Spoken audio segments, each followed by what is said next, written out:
Ami de Dieu. Abraham, l'ami de Dieu. Hein, on a tous des amis. On a plein d'amis Facebook. Mais des vrais amis, il n'y en a pas une tonne. Hein? Paul me disait ça il y a quelques semaines quand je suis allé chez lui. Des vrais amis, là, il n'y en a pas beaucoup. Mais amis de Dieu, on peut être chrétien sans être ami de Dieu. Parce qu'on n'a pas cette relation-là. On a reçu le salut, oui, mais devenir l'ami de Dieu, c'est quelque chose d'intime. C'est quelque chose en qui on peut se confier. Si tu es prêt à avoir confiance en Dieu, comme Dieu peut avoir confiance en toi également pour accomplir sa volonté, tu deviens l'ami de Dieu. Mais on va voir dans les passages de tout le long de la journée, des beaux passages qui nous parlent de ça. On va définir c'est quoi un ami également. Mais avant, on va aller voir Abraham, qui commence un peu dans la Genèse 11, 26, hein, qui parle de son père. Terach, âgé de 70 ans, engendra Abraham, Nicor et Aram. Ils n'ont pas eu toutes dans la même année, là. Mais. D'accord. Voici la postérité de Terach. Terach engendra Abraham, Nakor et Aram. Aram engendra Lot. Et Aram mourut en présence de Terach, son père, au pays de sa naissance, qui est à Ur, en Chaldée. Abraham et Nakor prirent des femmes. Le nom de la femme d'Abraham était Sarai, et le nom de la femme de Nakor était Milka, fille d'Aram, père de Milka et père de Gisca. Sarai était stérile, elle n'avait point d'enfant. Puis là, c'est important, tout ça, je vais le souligner en noir pour comprendre l'histoire. Terach prit Abraham, son fils, et Lot, fils d'Aram, qui est mort à Ur, fils de son fils, et Sarai, sa belle-fille, femme d'Abraham, son fils. Il sortit ensemble d'eux et en Chaldée pour aller au pays de Canaan. Ils vinrent jusqu'à Charan. Ça, c'est encore à Babylone. Ils y habitèrent. Les jours de Tara furent de 205 ans, et Tara mourut à Charan. Hein, le père d'Abraham, lui, n'a pas traversé. Hein? Mais c'est important de voir cette histoire-là. Pourquoi? Parce que quand on suit l'histoire d'Abraham, on a l'impression que Dieu il a dit à Abraham à Ur, quand il était à Ur, de faire ça. Non, il a dit plus tard ça. C'est le père qui a décidé de s'en aller à Canaan et ils ont parti s'établir. Ici, on peut aller dans la prochaine. Ur est en bas ici. Ils ont monté jusqu'à Charan, qui est encore dans le même territoire, Babylone, dans le territoire de Babylone, tout ça. Et puis, il restait là. C'est là que Dieu lui a parlé à Charan. Et dans Josué 24, 2 à 3, il dit, Josué dit à tout le peuple, « Ainsi parle l'Éternel, le Dieu d'Israël, vos pères, Terach, père d'Abraham et père de Nicor, habitèrent anciennement de l'autre côté du fleuve, et ils servaient d'autres dieux. » Ça, c'est un détail aussi important. Abraham, c'est un païen, quelqu'un qui n'adorait pas Dieu, qui adorait d'autres dieux.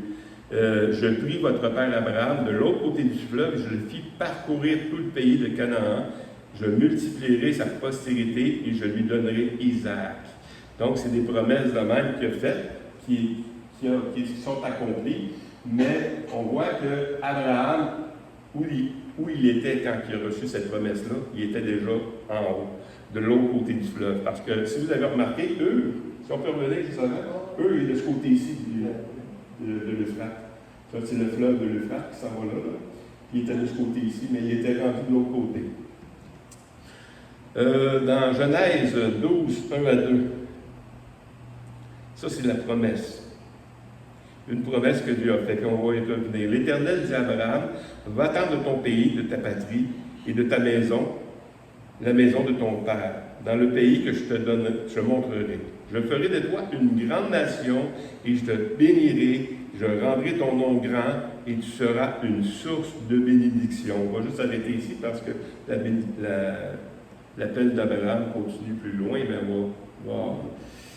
Dans Genèse 15, 7, l'Éternel lui dit encore, « Je suis l'Éternel qui t'a fait sortir d'Ur en Chaldée pour te donner en possession ce pays. » Voyez-vous, Dieu il dit, « Je t'ai fait sortir de Ur. » Ça veut dire quoi ça?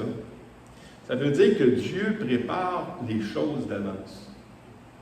Même si les choses, ce n'est pas Dieu qui a dit là à Ur de sortir, mais il a dit plus tard, c'est quand même Dieu qui préparait déjà le chemin. Dieu fait des choses comme ça. Vous savez, j'ai donné mon témoignage il y a 2 semaines. Il s'est passé des choses dans ma vie. Des choses, des fois, que tu pourrais dire que c'est injuste. Mais on se dit non. Dieu a un plan. Si ça n'arrive pas, souvent le plan ne s'accomplit pas. Par exemple, Joseph. Hein? Joseph, c'est injuste ce qui est arrivé, là. En prison, trahi par ses frères, trahi par la femme de l'autre, puis encore en prison, puis... mais Joseph, il a reconnu, non, c'est parce que Dieu nous aime que ça s'est arrivé. Pensez pas que c'est nous autres qui m'avez mis là, qui m'avez vendu. Oui, vous l'avez fait, mais c'est Dieu. C'est parce que Dieu nous aime, puis il ne voulait pas qu'on périsse. Fait que Dieu prépare des choses avant. C'est une leçon importante à retirer de l'histoire d'Abraham.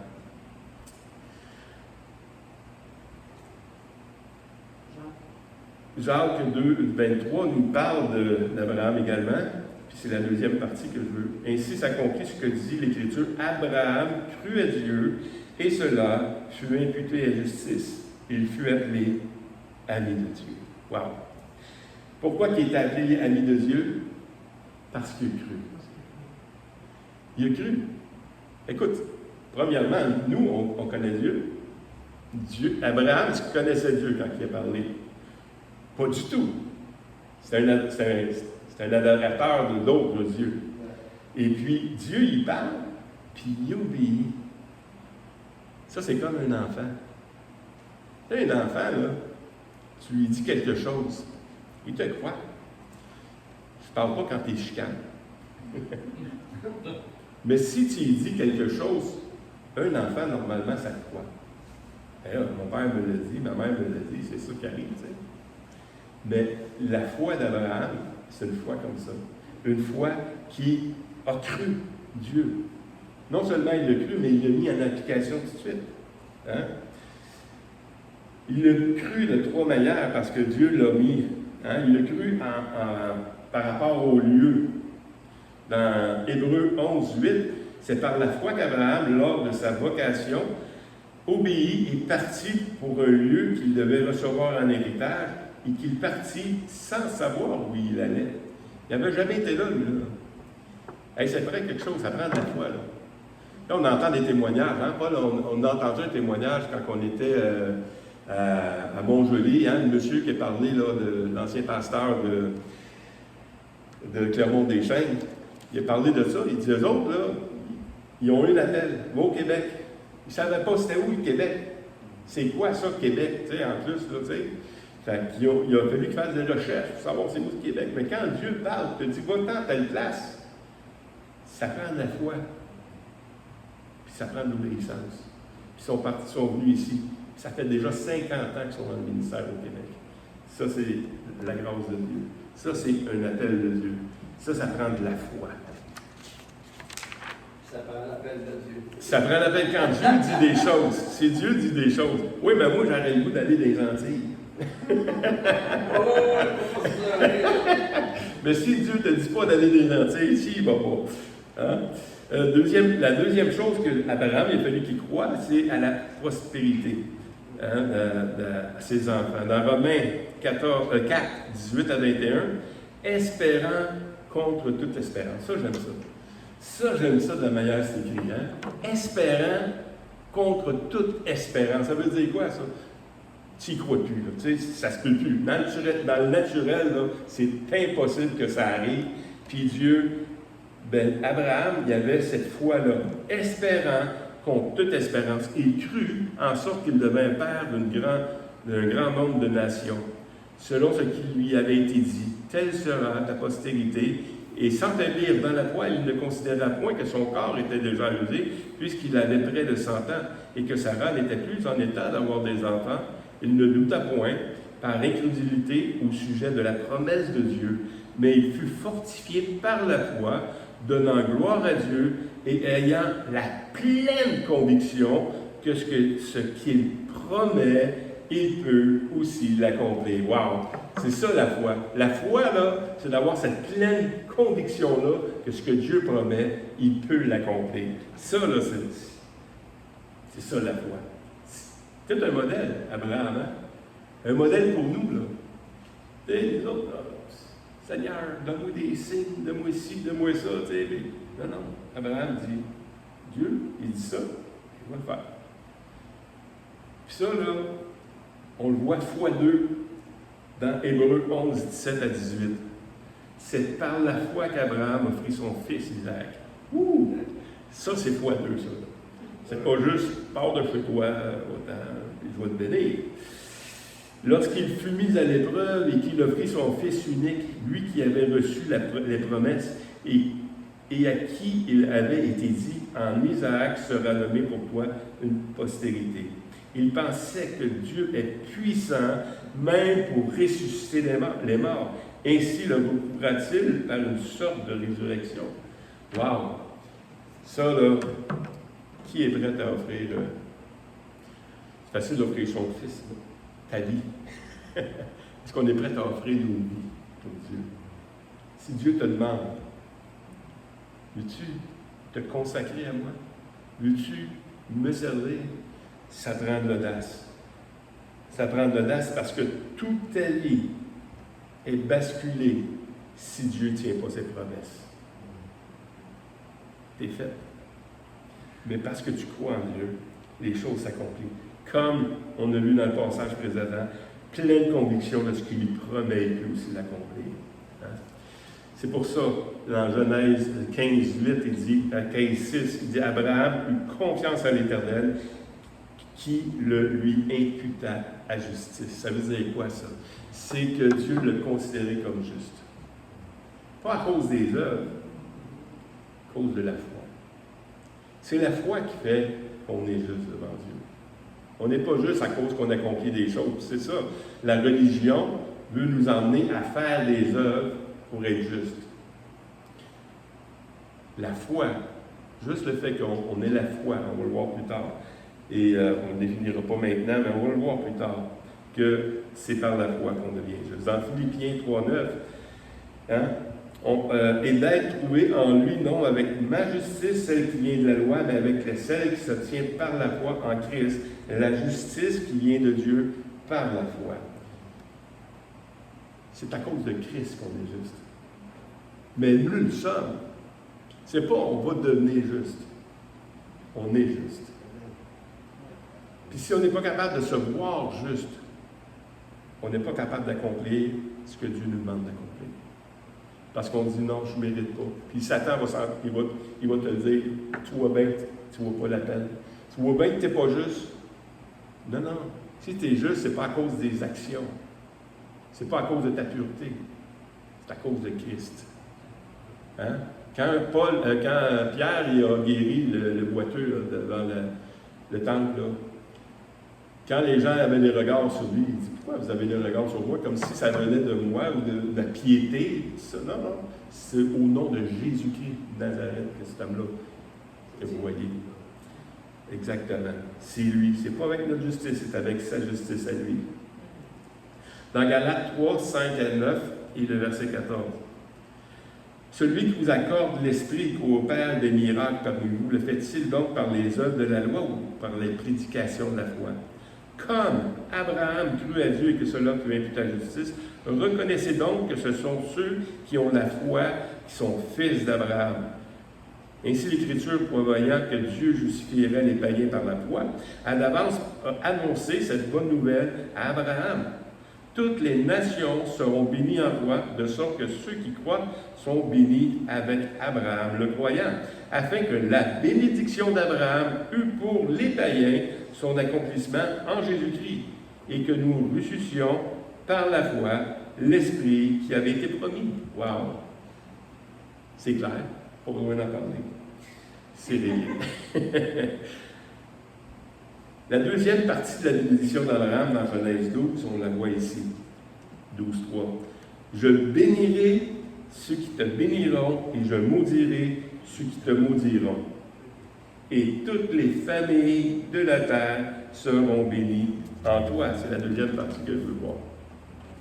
Dans Galates 3.16, il dit, or les promesses ont été faites à Abraham et à sa postérité.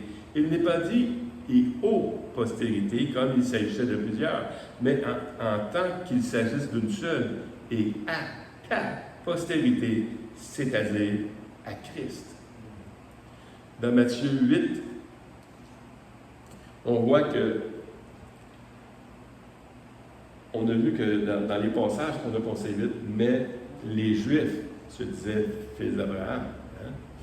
Mais dans les passages qu'on a vus, c'est que ça se répand à tous les autres également. On va voir que la foi, Dieu aime la foi, Jésus aime la foi. Dans Matthieu 8, 7. Jésus leur dit, j'irai, je guérirai le centenier, répondit, parce que le centenier demande, il y avait un serviteur, tout ça, puis il demande à Jésus, tu peux-tu venir guérir? Mais écoute, c'est quoi dans ma vie, là? Puis je ne suis pas vraiment digne. Le centenier répondit, Seigneur, je ne suis pas digne que tu entres sous mon toit, mais dis seulement un mot et mon serviteur sera guéri. Dis seulement un mot et mon serviteur sera guéri. Ça prend de la foi. C'est pas, ouais, ben viens, fais quelque chose, tu sais, t'as mis du sable dans les yeux de l'autre, t'as fait de quoi avec les autres. Une compréhension juste aussi. Il y a une compréhension juste. Dis seulement un mot et mon serviteur sera guéri. Après l'avoir entendu, Jésus fut dans l'étonnement et il dit à ceux qui le suivaient, je vous le dis en vérité, même en Israël, je n'ai pas trouvé de si grande foi. Or, je vous déclare que plusieurs viendront de l'Orient et de l'Occident, c'est là que le salut, ça va à tous les non-juifs, ils seront à table avec Abraham, Isaac et Jacob dans le royaume des cieux. Wow. Là, le salut est ouvert, puis Jésus en parle. Il en a parlé tout de suite avant, parce que dans la promesse d'Abraham, c'est que toutes les nations vont être bénies en Abraham. Pas juste les Juifs, toutes les nations de la terre. Et on continue. Dans Jacques 2, 23, on va finir juste « Il fut appelé ami de Dieu ». Il fut appelé ami de Dieu. Déjà là, on va commencer dans la deuxième partie, on est correct dans le temps. Un ami de Dieu. Dans Isaïe 41, 8, je l'ai pris dans le second 21, pourquoi? Parce qu'il a dit vraiment qu'il est l'ami de Dieu. Mais toi, Israël, tu es mon serviteur. Jacob, tu es celui que j'ai choisi, le descendant de mon ami Abraham. Il est appelé ami de Dieu. Dans la seconde, c'est marqué Abraham que j'ai aimé. Ça va dépendre des versions. Il y a des versions, et puis ça veut vraiment dire que Abraham était l'ami de Dieu. Mais dans un autre passage, dans Isaïe 41, 8, dans le second encore, dans le second 21, mais toi, Israël, tu es mon serviteur, Jacob, que tu es celui que j'ai choisi, le descendant de mon ami Abraham. Et puis dans le second 21, c'est traduit Abraham que j'ai aimé. Donc je l'ai manqué. On l'avait déjà fait. Excusez, 2 Chroniques 27. N'est-ce pas toi, notre Dieu, qui a dépossédé les habitants de ce pays devant ton peuple, devant Israël, et qui l'a donné pour toujours à la descendance d'Abraham, ton ami? Il était ami de Dieu. Abraham qui t'aimait. Dans le premier, dans Isaïe, il dit Abraham que j'ai aimé, et dans 2 Chroniques, il dit Abraham qui t'aimait. L'amitié commence dans l'amour. Est-ce qu'on aime Dieu? C'est le plus grand commandement. Tu vas aimer Dieu de tout ton cœur, de ta force, de ta pensée. Déjà, la barre est haute. De tout ton cœur, toute ta force, ta pensée. Mais dans l'amitié, ça se développe, l'amour. Hein? Moi, quand je rencontre un ami, les premières semaines, là, pas prête à donner ma vie pour lui. Là. Ça se développe. Ça se développe. Avec Dieu aussi, ça se développe. On a vu qu'Abraham, c'était particulier. Hey, Dieu dit, Abraham agit. Mais on a à connaître Dieu. On a à rentrer dans cette relation-là pour l'aimer comme on doit l'aimer. Hein, dans 1 Jean 4,19, dans 1 Jean 4,19, pour nous l'aimons parce qu'il nous a aimés le premier. Dieu nous a donné premièrement de l'amour. Il nous l'a démontré de plusieurs manières. Il nous a aimés, puis il nous appelle. Et là, c'est nous, on doit répondre à son amour. Il lance une perche. Hein? Il lance une perche. Mais la réponse qu'il nous propose toujours depuis que tu as commencé et que tu vas continuer, c'est la foi. Comment, sans la foi, il est impossible d'être aimé de Dieu. Exactement. Fait que ça, oui, mais là, on est dans l'amour. Oui. Hein? Samuel, on voit que, est-ce que vous vous souvenez dans la Bible, puis là, j'essayais de faire l'exercice moi-même, est-ce qu'on voit souvent des amis dans la Bible? Oui. David, Oui. Moi, c'est celui-là que je m'ai rappelé. Est-ce qu'il y en a d'autres? C'est sûr. Jésus, Jean. Hein? La même parole qui parle d'Abraham. Celui que Jésus aimait. Wow! Son ami. Exactement. Pour être ami, l'amour, ça commence dans la confiance, ça commence dans la fidélité. S'il n'y a pas de fidélité dans l'amour, c'est dur d'avoir de l'amour. Si Dieu n'était pas fidèle, est-ce qu'Abraham aurait pu lui faire confiance? Non. Mais ça prend la fidélité, ça prend la confiance. Dans nos relations, nous aussi, mais dans notre relation avec Dieu également, il faut voir sa fidélité, comment lui, il est fidèle. Dans 1 Corinthiens 4, 1 à 2, ainsi qu'on nous regarde non comme des serviteurs de Christ, qu'on nous regarde comme des serviteurs de Christ et des dispensateurs des mystères de Dieu, du reste. Ce qu'on demande des dispensateurs, c'est que chacun soit trouvé fidèle. Ça, c'est un point important pour Dieu. Est-ce que tu es fidèle? Ça revient souvent dans les Écritures, je n'ai pas tout sorti des passages. Mais quand que Dieu nous demande d'accomplir quelque chose, il nous récompense. Bon et fidèle serviteur. Hein? La fidélité, c'est quelque chose que Dieu demande. Que chacun soit trouvé fidèle. C'est ce que Dieu demande. Dans 2 Timothée 2,13, si nous sommes infidèles, il demeure fidèle. Car il ne peut se renier lui-même. Est-ce que ça arrive qu'on est infidèle? Certainement. Certainement. Certainement. Mais Dieu, dans son amour, lui demeure fidèle. Non, non. Repens-toi. Continue à marcher dans ce que je te demande.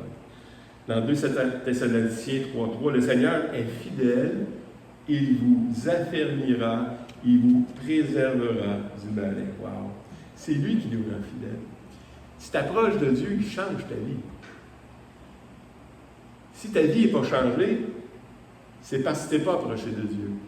C'est impossible de t'approcher de Dieu puis que ta vie ne soit pas changée. C'est comme un couple. Un couple qui est uni, un couple qui vit ensemble. Plus tu vis ensemble, plus tu développes les mêmes goûts, hein, les mêmes habitudes. Si ta femme te frappe dessus, non. Pas ces habitudes-là. Mais, tu sais, avant ça, on était tellement différents, mais plus tu vis ensemble, écoute, on va faire 40 ans cette année qu'on est mariés. Et plus on a vécu ensemble, on aime les mêmes choses. On aime le même cinéma. On aime les mêmes activités. On aime la même bouffe. On développe cette habitude-là. On vit ensemble. Ben, avec Dieu, ça devrait être ça. Si tu n'es pas changé, c'est que tu n'es pas dans une vraie relation avec Dieu. Mais la bonne nouvelle, c'est qu'on peut, même longtemps après être chrétien, développer cette intimité-là avec Dieu, puis vivre de cet amour-là, de cette confiance-là. Dans Genèse 12:3, qui est encore dans la bénédiction d'Abraham, une chose que Dieu dit à Abraham, puis moi, ça, là, je trouve ça important aussi. Je bénirai ceux qui te béniront et je maudirai ceux qui te maudiront. Ça fait partie d'être ami de Dieu. Tu sais, si quelqu'un là, vient et te parle contre ton ami, c'est quoi tu fais? Hein?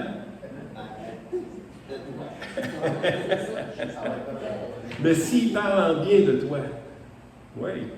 Tu sais, là, les amis de mes amis deviennent mes amis. Hein? Et c'est comme ça que les relations commencent. Mais Dieu dit, je bénirai ceux qui te béniront et je maudirai ceux qui te maudiront. Ça veut dire quoi, ça? C'est que Dieu te prend comme ami. Tu es vraiment un ami, là. Écoute, il n'y a personne. La parole de Dieu nous dit, si Dieu est pour nous, qui sera contre nous? C'est impossible. Il faut croire que Dieu est pour nous. Il faut croire qu'on peut devenir l'ami de Dieu.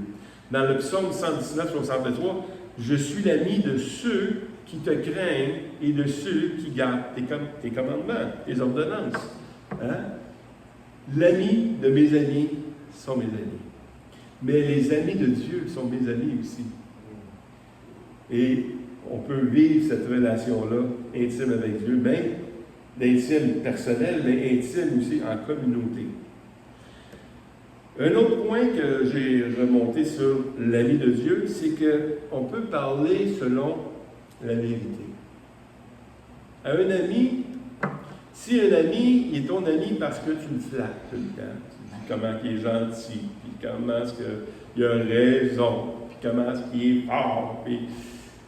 Oui, mais si tu dis la vérité puis il s'en va, c'est que c'était pas vraiment ton ami. Tu sais?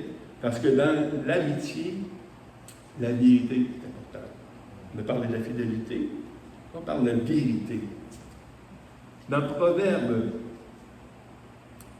27:6, les blessures d'un ami prouvent sa fidélité, mais les baisers d'un ennemi sont trompeurs. C'est le fun, c'est beau ça, je trouve. Ça démontre bien ce que je veux parler de la vérité. Parce que, des fois, la vérité choque. Hein? Ça blesse. Tu sais? Mais ça blesse pourquoi? Parce qu'on prend pour nous-mêmes. On pense que c'est nous. Non. L'action que tu as faite n'est pas belle, mais moi, je t'aime. Mais Dieu, c'est comme ça avec nous. Dieu n'aime pas ce qu'on fait de mal, mais il nous aime, nous. Puis il est prêt à nous dire la vérité. Dans Galates 4:16, il dit « Suis-je devenu votre ennemi en vous disant la vérité? » Paul disait, aux Galates. Ben, c'est ça. Ça choque. Il y a des foules de personnes qui peuvent partir. Hein? Vous savez, quand Jésus a dit quelque chose à un moment donné, il y en a plein qui sont partis. Jésus, il dit quoi? Voulez-vous vous en aller ou nous aussi? À qui on va aller? Tu as les paroles, la vérité. Tu sais, c'est toi qui as les paroles. Non, on ne peut pas s'en aller. La vérité, si tu es vraiment ami, tu vas accepter la vérité d'un ami. Dans Éphésiens 4:25, il dit « C'est pourquoi renoncez aux mensonges et que chacun de vous parle selon la vérité à son prochain, car nous sommes membres les uns des autres. » Il faut dire la vérité. Il faut savoir comment dire la vérité, mais il faut la dire. Des fois, il faut réfléchir. On va aller prier là-dessus avant de le dire. Hélène a témoigné quelque chose. Il a fallu qu'elle dise la vérité à une personne à un moment donné. Je ne donnerai pas son témoignage, mais il a fallu qu'elle prie Hélène, pour savoir comment elle dit, pour savoir si c'était de Dieu, puis tout ça. Mais c'est ça. Il faut avoir cette sagesse-là quand on parlait des amis. Également. Des amis, ça prend aussi de l'engagement. Un autre point, on se parle selon la vérité, mais si tu n'as pas d'engagement envers ton ami, c'est pas vraiment ton ami. C'est quoi un engagement? Tu sais, on a des amis, Facebook, on en a parlé, on a des amis de connaissances, nos voisins, tout ça. Puis, mais il y a des amis que, à un moment donné, si tu veux vraiment développer une vraie amitié, ça coûte de quoi. ça coûte du temps. Ça coûte vraiment. Parce que tu pourrais faire d'autres choses, mais là, lui en a besoin, tu dois te consacrer à lui. Toi, tu en as besoin, il le fait également. C'est ça, un ami. Il y a un engagement réciproque. Hein? Et il y a non seulement un engagement réciproque, mais il y a également un accord qui se fait. Quand tu fais un engagement, il faut que tu t'accordes avec la personne. Hein? Comme dans Amos, il dit « Deux hommes marchent-ils ensemble sans être convenus? » Tu sais, si tu t'en vas d'une direction, ben tu rencontres quelqu'un, où je m'en vais là, mais toi tu t'en vas où? Tu t'en vas là. Ben là, on ne peut pas être amis. Mais si on s'en va dans la même direction, on va bâtir ensemble. On va faire un bout de chemin ensemble. Puis là, ben, faut parler. Il faut s'engager. Dans Proverbe 18-24, celui qui a beaucoup d'amis les a pour son malheur, mais il est tel ami plus attaché qu'un frère. Est-ce que vous avez des amis plus proches que vos frères? Moi, j'en ai. J'en ai. Des vrais amis. Dans Proverbe 17-17, l'ami aime en tout temps et dans le malheur, il se montre un frère. Ça, c'est un autre beau proverbe. C'est là que tu sais si tu as des vrais amis de toute façon. Hein? Quand tu perds tout. Hein? Là, quand tu perds tout, est-ce que tes amis sont là encore ou sont là parce que tu as des choses à leur offrir? Non. Dans le malheur, il est là en tout temps. Je l'ai mis là, mais dans Job 1,11, il dit « Mais étant ta main, touche à tout ce qui lui appartient, je suis sûr qu'il te nous dit en face. » Hein? C'est quoi l'histoire? L'histoire de Job. Hein? Que Satan il est là, puis il veut bombarder Job. Puis Dieu dit, regarde comment est-ce qu'il est bon, mon ami, là, qui est, il n'a pas dit mon ami, mais cet homme-là. Et Satan, il dit, ouais, mais c'est par intérêt qu'il t'aime. Touche à lui, touche-y, là, tu vois, qui va te relier. Mais un ami, là, c'est ça. Dans le malheur, il reste ton ami. Ça prend un engagement.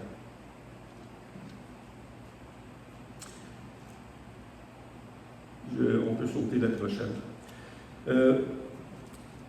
Un engagement, mais un engagement aussi qui peut même aller jusqu'à une alliance.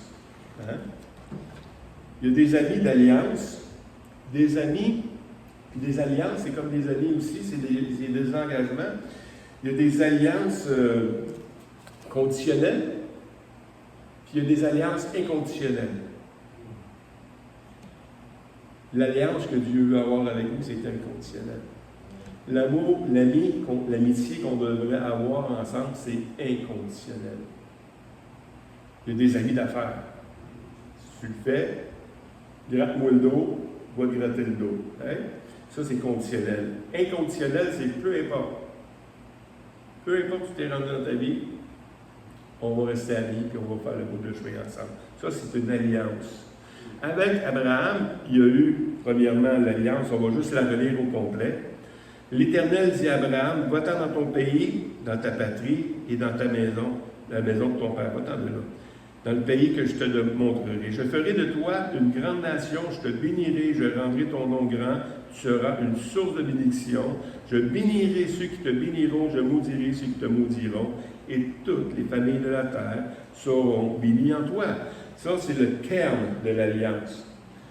Avec Abraham, c'était une alliance, contrairement aux autres alliances, c'était une alliance inconditionnelle. Inconditionnelle, c'est que Dieu n'a pas dit, si tu fais ça, tu vas devenir. Hein? Il n'y a pas de condition. Voici, je te donne une bénédiction. Inconditionnelle. Parce que tu as cru. Et l'acte de l'alliance, qu'on voit dans Genèse 15, 17 à 18, quand le soleil fut couché, il y eut une obscurité profonde. Et voici, ce fut une fournaise fumante, et des flammes passèrent entre les animaux partagés. Parce que c'est le même qu'on conclut une alliance. Avec les animaux, on les sépare. En ce jour-là, l'Éternel fit alliance avec Abraham et dit, je donne ce pays à ta postérité depuis le fleuve d'Égypte jusqu'au grand fleuve, le fleuve de l'Euphrate.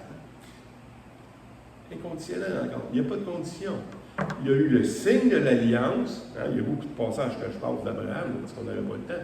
Mais le signe de l'alliance avec Abraham, c'est quoi? Circoncision. C'est la seule condition. C'était comme ça, Dieu l'a mis, mais ça, c'est un signe. C'est pas l'obéissance à toutes des règles. C'est le signe de l'alliance. Dans Galates 3,18, car si l'héritage venait de la loi, il ne viendrait plus des promesses. Or, c'est par la promesse que Dieu a faite à Abraham ce don de sa grâce. C'est de ça qu'on a hérité. On va lire le verset juste avant, le verset 17. Galates 3,17. Voici ce que j'entends. Une disposition que Dieu a confirmée intérieurement ne peut être annulée et ainsi la promesse rendue vaine par la loi survenue 430 ans plus tard. Ça veut dire que la promesse qui a été faite à Abraham, c'était avant la loi. Fait que c'était inconditionnel. La loi était conditionnelle. Vous obéissez, vous désobéissez, il y a des conséquences. Si vous brisez cette alliance-là, Dieu n'était plus tenu de respecter ce que lui avait dit. Donc, avec Abraham, c'est ce que nous avons hérité. C'est un héritage inconditionnel. Le salut est inconditionnel. C'est lui qui nous l'a donné. Amen. Jérémie 32, 40. Je traiterai avec eux une alliance éternelle. Je ne me détournerai plus d'eux. Je leur ferai du bien et je mettrai ma crainte dans leur cœur afin qu'ils ne s'éloignent plus de moi. C'est Dieu qui le fait, puis il l'a promis. C'est une promesse, c'est une prophétie qu'il ne se détournerait plus. Donc, c'est inconditionnel. Le salut en Jésus-Christ, c'est plus quelque chose. S'il n'y a plus, je vais me détourner. Peu importe. J'ai fait une alliance, puis on a cette alliance-là. Et pour conclure, cette alliance-là, tout l'ami de Dieu, ça se démontre dans une obéissance et dans un amour, comme on a commencé au début. Si tu es ami, ça se démontre. Dans Jean 15, 12 à 17, Jésus vient nous confirmer c'est qui l'ami de Dieu. C'est ici mon commandement. Aimez-vous les uns les autres comme je vous ai aimé. Il n'y a pas de plus grand amour que de donner sa vie pour ses amis. Vous êtes mes amis si vous faites ce que je vous commande. On est ses amis. On est sauvé inconditionnellement. Vous savez? Est-ce que vous êtes convaincu de ça? J'espère que vous êtes convaincu. Parce que si vous n'êtes pas convaincu que vous êtes sauvé inconditionnellement, il y a quelque chose qui va vous gruger toute votre vie. Mais être ami de Dieu, il